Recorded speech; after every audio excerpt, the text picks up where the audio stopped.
guys, this is Aidan's Toy Trove.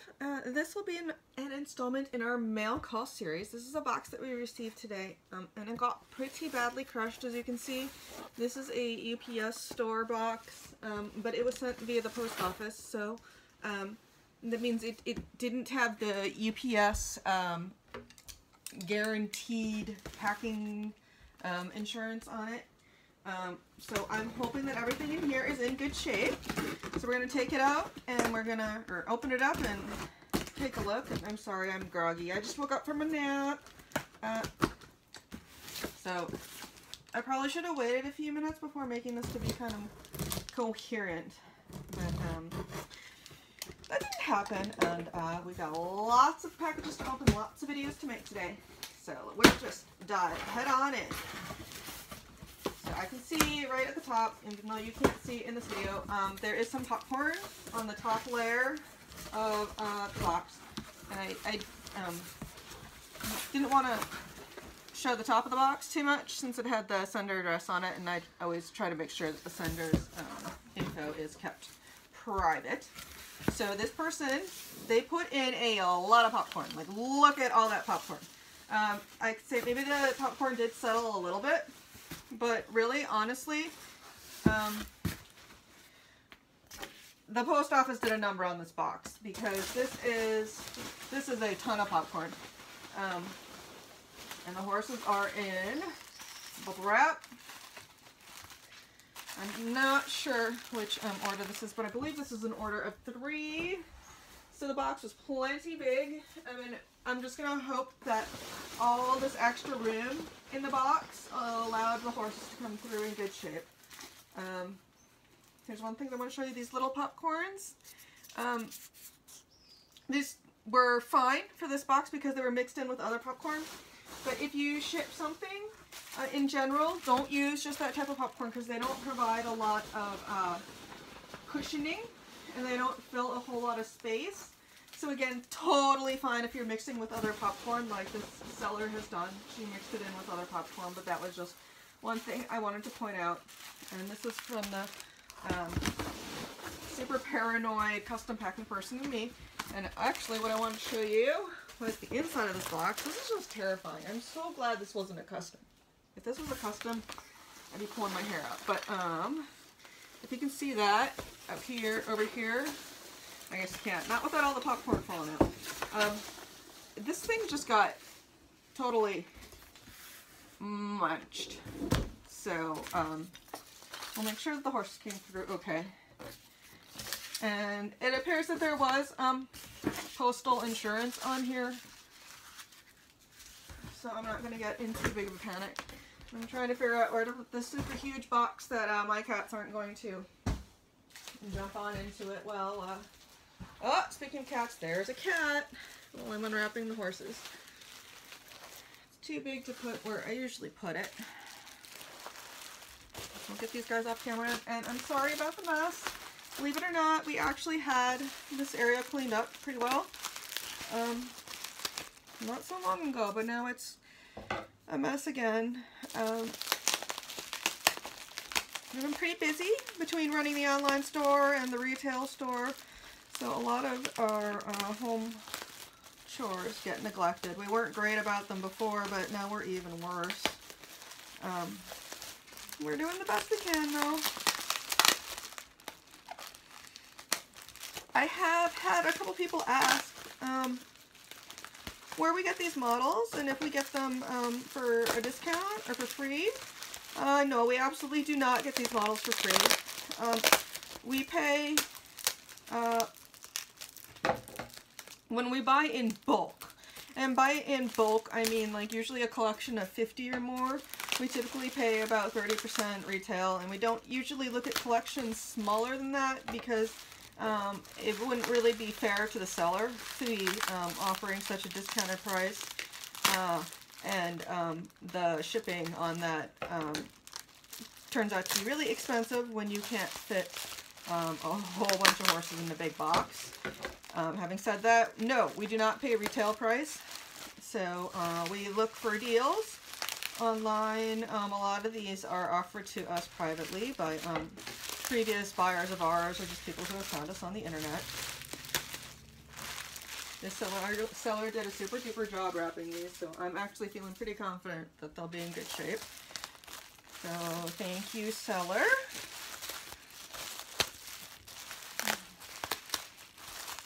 If you can tell, this one inside of the bubble wrap, it was in the bubble wrap with the big bubbles, and then it was in a bubble wrap with the small bubbles, and then it also has it's wrapped in toilet paper. This is very common in the hobby. Most frequently I see it with the custom models that have had resculpted parts that are a bit more fragile than the OF plastic. This one is in particular is OF plastic, so I don't usually wrap them in toilet paper because it's very time consuming, and I don't necessarily view it as being something that has to be done, and there's nothing wrong with it.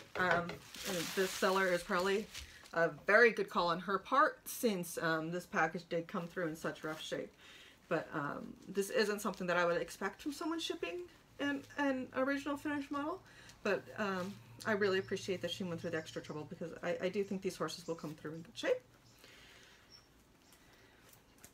And this I will save for the more to wrap the higher dollar models, or again, the customs. We own a custom Breyer collection that has a lot of fragile pieces in it, so I do frequently use toilet paper to pad the resculpted parts.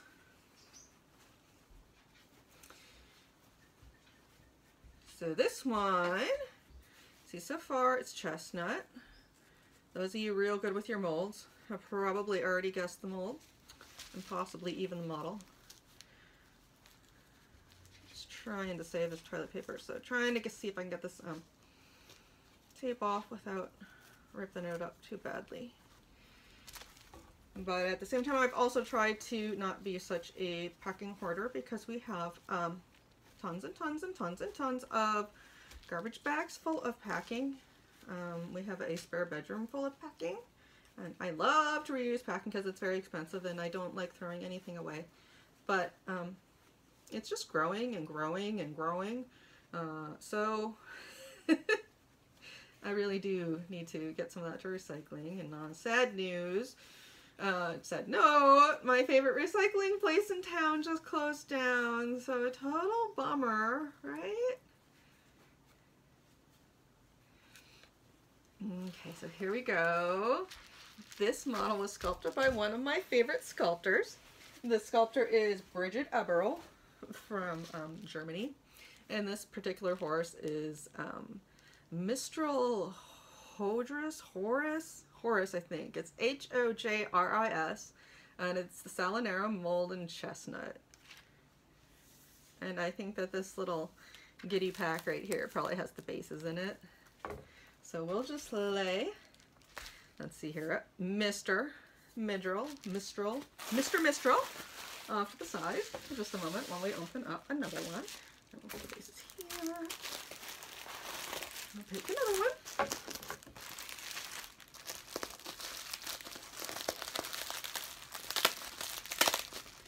Salinero is one of my very favorite molds. For those of you that have him, one of the biggest problems with him is that little plastic disc that Breyer uses. It can break off in the feet, and it can be quite tippy. There are a number of artists that make Artist Resin bases for the Salinero mold, for the Tortillas mold, and for the Huckleberry Bay mold that are a lot more sturdy and won't break off in your horse's hoof. So I would highly recommend that if this is a mold that you have in your collection. It'll save you a lot of frustration. You can also request free replacement bases from Breyer. They don't always have them in stock, but it never hurts to ask. If they have them, they will be happy to send them to you. So just email Breyer and say, hey, I have a horse, so-and-so mold, and it's missing a base. do you have a replacement? Kind of on an interesting note, I asked Breyer for a number of them because we have had so many of these molds pass through. Yeah, that's Totilas, Huckleberry Bay, and Selenero. They do not keep a large stock of the bases in their New Jersey location. For those of you that don't know, Breyers are now made over in China. So I guess most of the bases must be in China. And what I noticed was when I received the bases, I believe they sent me 3 because they just didn't have a lot of stock in hand, and that was all they could spare. So I was very grateful for the 3 that I received. But when I received the 3 disc bases in the mail, you know what I noticed? They looked exactly the same. Now, I've kind of wondered if there was actually a difference between the base and Totilas and Selenero and Huck. According to the bases that I received, I don't think that there is. I think that there is a variance in the size and the horse's hole in his hoof, and that the bases can fit differently into each horse depending on how the hole is drilled in the bottom of the horse's hoof. But I'm not so sure that there's actually a difference between the Selenero, the Huckleberry Bay, and the Totilas base. So I would love to hear your thoughts on that, guys, if you've noticed a physical difference, because I stared at those, and I stared at those, and I stared at those bases, and I could not, for the life of me, find a visual difference between them. I have seen, I think at one point, and not between the bases that I received, but I think I have seen bases that are perhaps a bit more rounded at the top than the other one, and I don't know if that was just kind of a phase they went through, or if that, you know, I received all Selenero bases and I didn't receive any of the others. I don't know. But this lovely fellow, back to this lovely fellow, he is the number, gosh, I don't know offhand his number anymore. That's horrible. I want to say 1495, but it might not be. This is the Marwari, who was also sculpted by Bridget Eberl. He is a golden glowing Palomino. I believe this was the first regular run on this mold. Totally gorgeous. Gorgeous, gorgeous, gorgeous. Just love him. He was originally sculpted for the Premier Club by Bridget Eberl, and his name was Calicari, who was a Bay Pinto. Very pretty horse. And then at BreyerFest, he was released in a black leopard Appaloosa, and his name was Haute Couture. And then, of course, this year was Nasruddin, who is this fellow in chestnut. But this guy, he has, you can see just a little bit of curve to his ears that you will see on the Marwari horse. And also Nasruddin, who was a Marwari, has these little curves to his ears. But the Haute Couture and the, oh no, the other one there, the Calicari, I believe he had the curved ears too. So Breyer does have either 2 different sets of ears that they use, or they bend the tips over on the ears. I haven't looked at them. But I'm pretty sure they are separate ears, because I think, now that I think about it, I know, thinking is a dangerous thing, the straight version of the ears, I think they face forward and they're straight, so I think it's a completely different set of ears, and that if you look closely here, right here, you can see the mold line where I think you could probably swap those ears out. Like his mane and tail can be swapped out, but I believe his ears can be swapped out too. So this is the last one, also packed very well. The first layer is big bubble wrap, and then the second layer is small bubble wrap, and then toilet paper.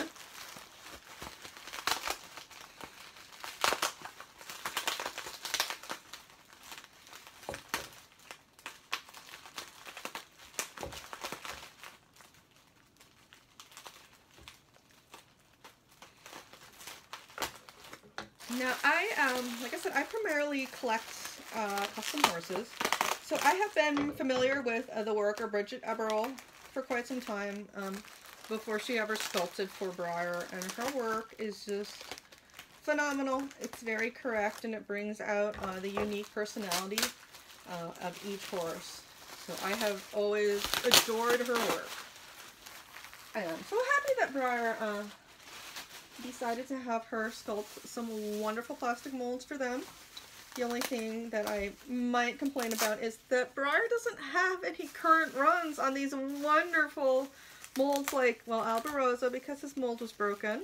There's no current run of Salinero. There's no current run of the Mawari. There's no current run of Tortillas. And those are some of my very favorites. There is a current run of Weather Girl, who is Rhapsody in Black. And I'm trying to think who else Bridget has sculpted. But the lovely Warm Blood mold, Salinero and Tortillas. Nope, no current runs. Total bummer.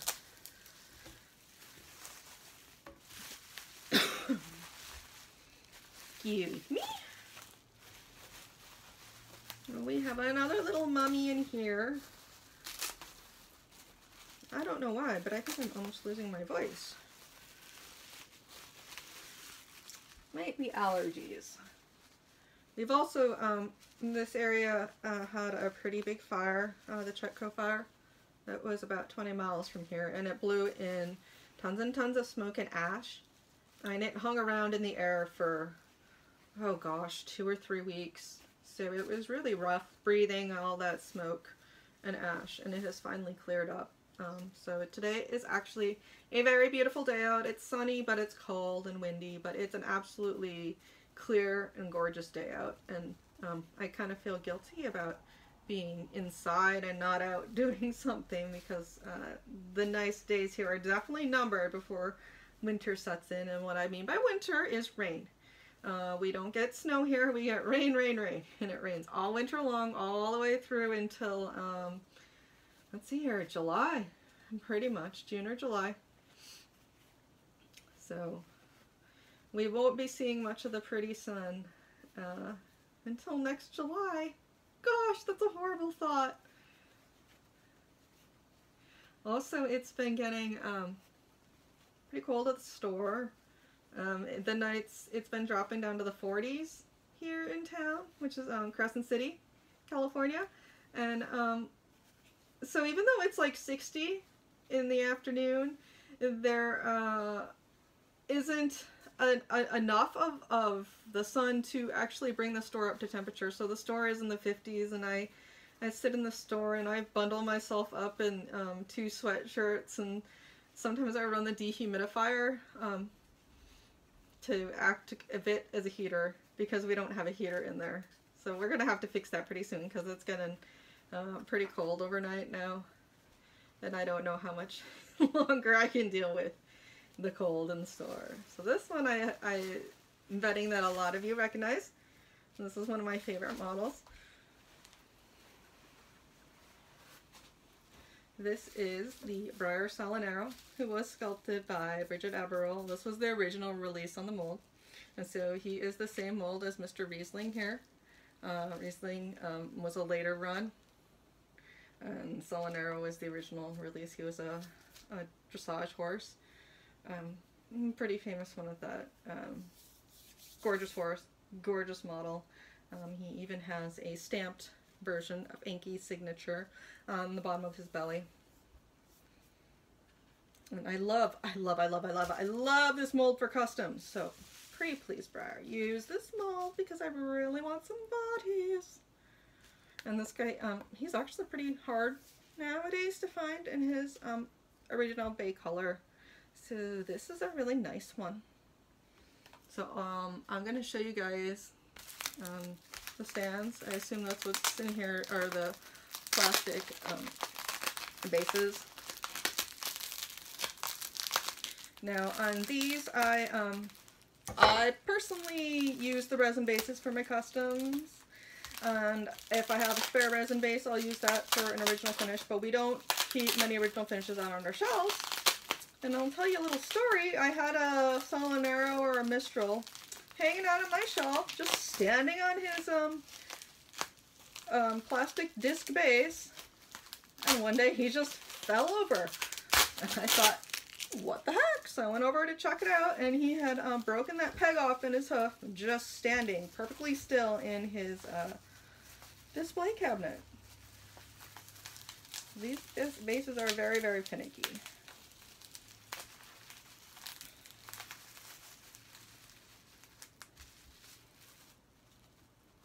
And I don't know if it's just me or if other of you feel the same, but please guys, if you happen to sell one of these, make sure you note if the horse has the base or if the peg is broken off in the hoof. Because it's not, I don't think it's really fair to the buyer if that's not noted. Because, you know, the buyer wants to take the horse out, display it, and enjoy it. And if the base doesn't work or the base isn't there, I kind of puts a damper on it. So make sure you mention if you don't have the base. And also, when you ship them, take the base out, because the base has a very high probability of breaking in transit. And this actually, judging by the way, this isn't one of the original acrylic bases. This is a custom base, I can see. So this one looks like it was made from epoxy. You can tell by the gray on the bottom. And then it was covered in a kind of a sand material with a couple little rocks. And then this pole, I'm not sure what that pole is, but I'm guessing there might be metal under there. And I'm going to have to go back through and see if I maybe missed some bases in that box there, because I didn't see them, but there could be some more. So I'll just show you Salinero and Mistral standing up as they should. Excuse the reach. So this, I think it's because of the weight of this base. Salinero stands quite a bit better on this base, which isn't a factory base. And this isn't what I was necessarily talking about when I said get yourself a custom base. I use a base that has the rod that goes up into this front hoof, but it also encompasses the rest of the hoofs, so it gives the horse added stability. Yep, see how they can still be tipsy, although this horse does stand better, and I believe it's because of the added weight on this base. So this is Celtic Salinero. And this is Mistral. I cannot pronounce your name. Sorry, Mistral Horse, or whatever your name is. I really should look up these horses' names before I make videos, but then sometimes I have no idea what's in the box either. So this guy is pretty tippy too. You can see. So I really do like those bases where all the feet are on the base, because it definitely gives them more stability. So this guy almost looks like bigger side of the base should be rotated to the inside to keep him from tipping that way. Yep, there we go. So this is Mr. Horace, who was I think, a dressage horse. Don't take me on that 100%. He's a chestnut, and he was later released on the Salinero mold. But as of 2017, there is no current release on the Salinero mold, so total bummer. And this guy was the Breyer Memoir, and this is the original color, and he was also used this year as the 2017 Celebration Horse Nasrudin. And I believe that's all I have to show you today for this mail call. Thanks so much for watching.